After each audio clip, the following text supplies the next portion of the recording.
IT বাড়ির পক্ষ থেকে সবাইকে স্বাগত জানাচ্ছি jQuery বাংলা টিউটোরিয়ালের আজকের পর্বে। আমাদের আজকের পর্বে শিখব jQuery স্লাইডিং সম্পর্কে। অনেক সময় বিভিন্ন ওয়েবসাইটে আমরা এমন দেখে থাকি, বিশেষ করে সাধারণত যে পেজগুলোতে কোশ্চেন অ্যান্সার থাকে বা ফ্রিকোয়েন্টলি আস্কড কোশ্চেন বা এফএকিউ টাইপের যে পেজগুলো রয়েছে, সেখানে দেখা যায় ওপর একটা কোশ্চেন থাকে। কোশ্চেনের উপর আমরা ক্লিক করলে সেই কোশ্চেনের ভেতর থেকে নিচের দিকে অ্যান্সারটা বের হয়। আবার যদি আমরা সেই কোশ্চেনের উপরে ক্লিক করি, সেই অ্যান্সারটা আবার আস্তে আস্তে সুন্দর করে উপরে ঢুকে যায়। এই ইফেক্টটা কিভাবে তৈরি করব সেটাই আমরা আজকে প্র্যাকটিক্যালি দেখব। দেখুন, আমরা অলরেডি দুটো ডিভ এখানে ক্রিয়েট করে রেখেছি। তো প্রথম ডিভটা হচ্ছে ক্লিক করার জন্য, ক্লিক টু স্লাইড, এবং দ্বিতীয় ডিভটা হচ্ছে আমরা এটাকে অ্যান্সার বা নিচের ডিভটা ধরে নিলাম। এখন যেটা হবে, ওপরের ডিভটাতে ক্লিক করলে প্রথমে বাই ডিফল্ট ওপরের ডিভটা হাইড করা থাকবে। তারপরে আমরা যখন ওপরের ডিভটা ক্লিক করব, ওপর থেকে ডিভটা নিচের দিকে নামবে, এবং পরবর্তীতে যখন ওপরের ডিভটাতে আবার ক্লিক করব, তখন নিচের ডিভটা ওপরের দিকে ঢুকে যাবে। তো বাই ডিফল্ট যেহেতু নিচেরটা হাইড করা থাকবে, সো আমরা প্রথমে এটাকে হাইড করে দিই। তো এই হচ্ছে আমাদের HTML CSS কোড, এই হচ্ছে আমাদের HTML সিম্পল দুটো ডিভ, এগুলো আপনারা সবাই পারেন। তো আমি আগে নিচের ডিভটাকে বাই ডিফল্ট হাইড করে নিচ্ছি।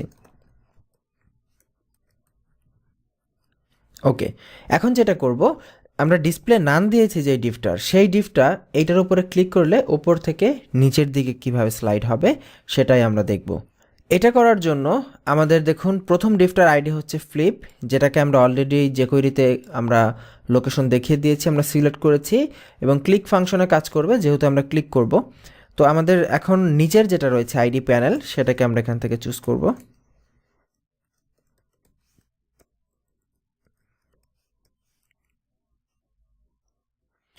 এখন আমরা কি চাচ্ছি, স্লাইড নিচের দিকে যাবে।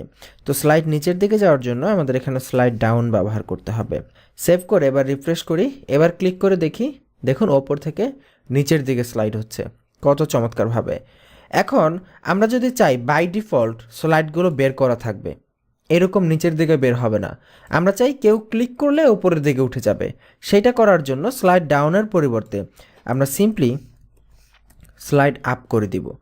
দিয়ে রিফ্রেশ করলে যেটা হবে, আচ্ছা যখন আমরা স্লাইড আপ করব তখন কিন্তু আর ডিসপ্লে নান থাকা যাবে না, তাহলে কিন্তু আর এটা শো করবে না। সেভ করে ডিসপ্লে নানটা কেটে দিচ্ছি, এবার রিফ্রেশ করি, দেখুন বাই ডিফল্ট নিচের দিকে আছে, এখন আমি ক্লিক করলে ওপরে ঢুকে যাচ্ছে, কত চমৎকার। এখন বলুন তো আমি কি করতে যাচ্ছি, আশা করি সবাই বুঝে গেছেন। আগের পর্বগুলোর মতোই স্লাইড আপ অ্যান্ড ডাউন দুটোই একসাথে হবে, নর্মালি হাইড করা থাকবে। সো নর্মালি হাইড করা থাকার জন্য আমরা পুনরায় আবার ডিসপ্লে নান নিয়ে আসলাম, নর্মালি হাইড আছে। এখন এই স্লাইড আপের জায়গায় আমরা স্লাইড টগল ব্যবহার করব, এতে করে ক্লিক করলে নিচে নামবে, ক্লিক করলে উপরে উঠবে।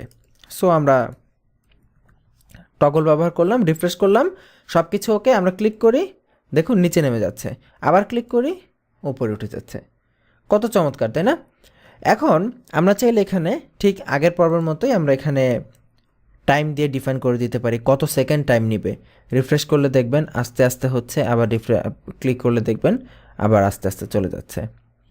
সো এই হচ্ছে স্লাইডিং ইফেক্ট। দেখুন, আসলে এইটা না জানা থাকলে নতুন অবস্থায় প্রথমে কত কঠিন মনে হবে, ও মাই গড এটা কিভাবে স্লাইড করে, এইভাবে কিভাবে করব।